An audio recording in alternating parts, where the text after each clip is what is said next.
Hi guys, welcome back to my channel. Today I'm going to be showing you how I get my cream highlight and contour. I haven't done an updated routine in quite a long time, so if you would like to see what this routine is and see this makeup in action, then keep on watching. First, I'm starting out by priming my skin. I'm using the Bare Minerals Good Hydrations Primer. I've been into this primer for months. I love it. And it goes well with a matte foundation. And in the center of my face, I'm applying the Dr. Brandt's Pores No More. And I'm just pressing that into my pores just to help kind of smooth my skin and minimize my pores. Does it work well? I don't know. I just do it anyways, even if it's just psychological. So I'm pinning my hair back, and you can see the little tail poking into the frame. Of course, Ranger never lets me film a video with having to come and say hello because he has FOMO, but that's okay. He's cute. Okay, so for foundation, I'm going in with a combo. I'm doing Fenty Beauty and a little bit of the L'Oreal Pro Glow. As you can see, the Pro Glow is a very dark shade, but I like to use this to adjust the color of my foundations. I also really like matte foundations because they help minimize the pores, but I don't like them to be so matte that my skin looks chalky, so I like using the Pro Glow to kind of add a little bit of luminosity, like a very tiny bit. I really find that blending two different foundations together will really give you the perfect foundation for you. Just know what type of skin you have and what you want out of your foundations, and find two that will give you that perfect finish. Okay, for highlight, I'm going in with the WetNWild Photo Focus Concealer, and I'm applying that in a reverse triangle underneath the eyes. This is nothing new. Know your face shape so you know where the placement of the concealer should go. If you have a round face, you want to drag it down the face. If you have an elongated face, then you want to bring it up towards the eyebrows, because if you bring it up towards the eyebrows, that's going to make the face look more rounded. Whatever the highlight does, wherever it is placed, it's going to bring that area forward. Here I am placing a lighter shade in the inner corner of my eye just to really add some brightness there. And for the center of my face, I'm using a lighter formula. This is not a concealer, it's just a highlighting pen, because I don't need to conceal the center of my face, so I want the formula to be a little bit thinner so it doesn't get cakey. And I'm just applying that between the brows, down the nose, just the center of the face, and then around the mouth where there's just a little bit of shadows. And then I'm taking my dampened beauty sponge and I'm just buffing that in. So this is basically the same highlight routine I've used forever, and again, I feel like with highlighting and contouring, really knowing your face shape and what you need to do is important. You don't want to just have a rounded face and then apply your concealer that's going to actually make it look more rounded, if that makes sense. So make sure you know your face shape and understand where the proper placement should go for you.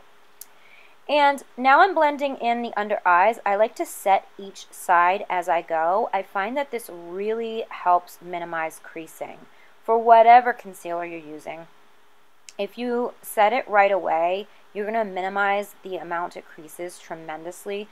This concealer doesn't crease on me at all if I set it immediately, so that's why I do this. And next I'm doing the other side, and I'm setting that as well.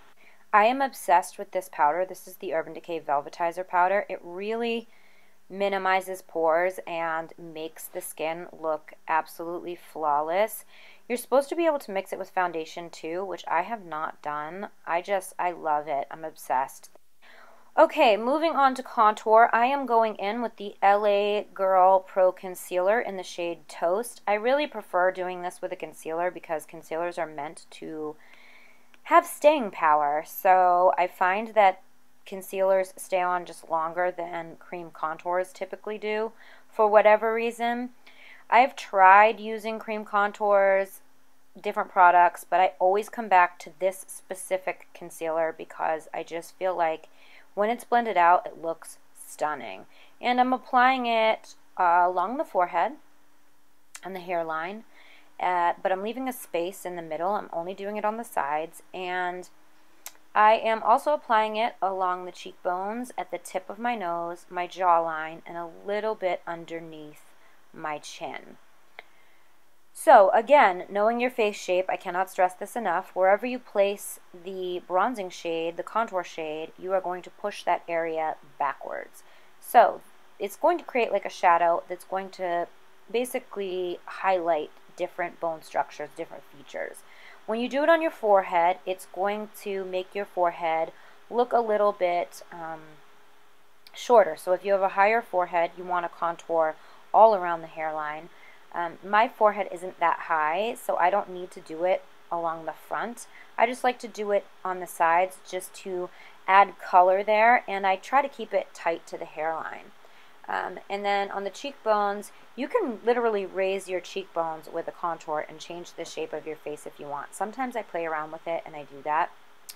For the nose, I don't contour my nose typically, but I do like to add color to the tip of it just so it looks a little sun-kissed, because I feel like having a white nose looks weird when you contour your whole face. So I do add color there, but I do not contour my whole nose. One, because I feel like it looks ridiculous on me, and two, because I don't need to. And again, knowing your face, know what you need, what features you need to contour. For me, my nose is thin enough, it's not crooked, it's fine, it doesn't need it. So that's why I don't really do it. So I hope that this makes sense. I hope that that I'm helping. And along the jawline, you want to make sure that you're bringing the contour underneath the jaw.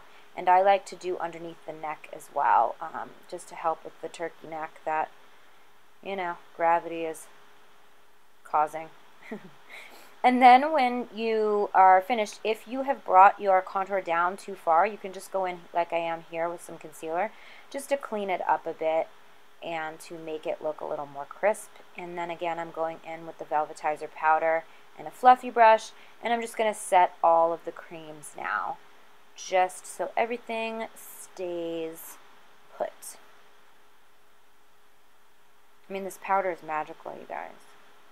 I'm going to actually bake. I do not bake underneath my eyes or anything because I feel like it just dries them out and it causes more creasing.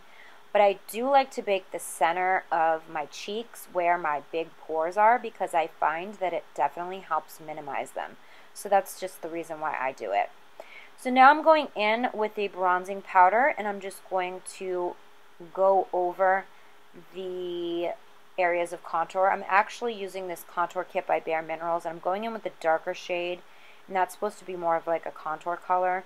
And then I'm going to take a fluffier brush, and I'm going to go in with the bronzing shade and just kind of buff everything together. This is going to make everything look a little more natural and less harsh. And then you just want to wipe away the bakeage, which I did not film for whatever reason, and that is the finished look. So here it is with all of the rest of my makeup finished. I hope I helped. I hope you guys learned something. I hope you enjoyed the video. If you did, please give it a thumbs up. Don't forget to subscribe to my channel, and you can follow me on social media. I am on Snapchat, Instagram, Facebook, and Twitter. My handle is @GlamLatte. Thank you guys so much for watching, and I will see you next time. Bye!